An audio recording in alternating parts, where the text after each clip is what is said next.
Hello guys, in this video I'm going to show you how to create a new canvas on the Ibis Paint X application.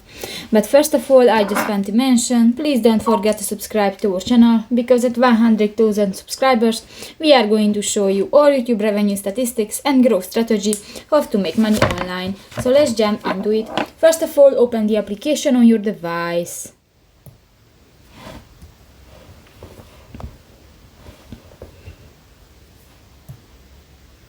You go to the My Gallery option, and here you can find the plus icon at the upper side of the screen, and here you can import a picture, you can edit the weight or the height of the canvas, you can select different sizes.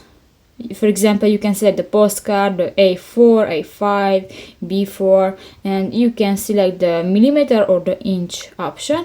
And if you set this option, click to the OK button and done. So that's pretty much it for this video, guys. See you in the next one. Bye bye.